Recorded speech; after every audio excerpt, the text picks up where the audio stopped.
မင်္ဂလာပါမန်ယူပရိသတ်တို့ရေ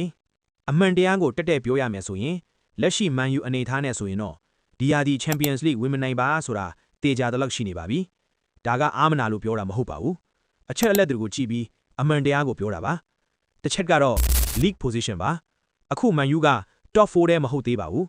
အမှတ်အကွာအဝေးကလည်းတပွဲနှစ်ပွဲနဲ့ပြန်လိုက်မမီတဲ့အခြေအနေမဟုတ်ပါဘူးဒါဆိုရင်တပွဲမှမမှားပဲဆက်နိုင်ဖို့လိုအပ်ပါတယ်ဒါပေမဲ့မန်ယူရဲ့လက်ရှိ form ကအဲ့ဒီလို consistency မျိုးနဲ့မပြနိုင်သေးပါဘူးဒုတိယအချက်ကတော့ consistency မရှိဘူးဒီပွဲနိုင်နောက်ပွဲသိရနောက်တစ်ပွဲရှုံး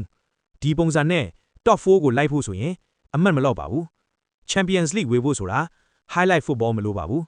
အနိုင်ကိုဆက်တက်ရနိုင်ကိုလိုပါတယ်တတိယအချက်ပြိုင်ဘက်တွေကပိုတီငိမ်လာပြီ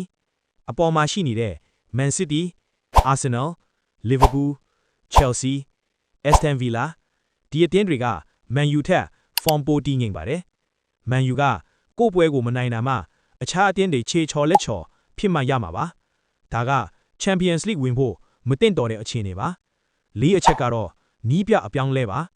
နီးပြအစ်စ်လာတာကအနာဂတ်အတွက်ကောင်းပါတယ်ဒါပေမဲ့ယာဒီအလဲမှာ system အစ်စ် idea အစ်စ်ပြန်တည်ဖို့ဆိုရင်အချိန်လိုပါသေးတယ် Champions League race ကအချိန်ကိုစောင့်မနေပါဘူးငါအချက် big game mentality မရှိသေးတာပါအရေးကြီးပွဲတွေမှာမန်ယူကအမြဲတမ်းအမားတစ်ခုလုတ်တက်ပါတယ်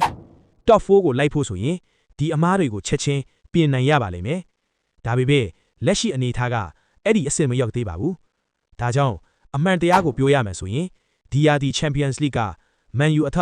အလွန်ခက်ထဲသွားပြီလို့ယူဆလို့ရပါတယ်ဒါပေမဲ့ဒါကအဆုံးမဟုတ်ပါဘူး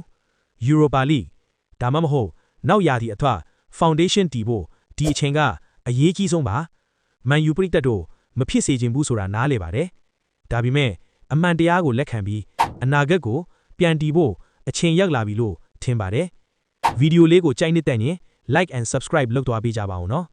နောက်ဗီဒီယိုတွေမှာပြန်လည်ဆုံတွေ့ပါမယ်ဗျာ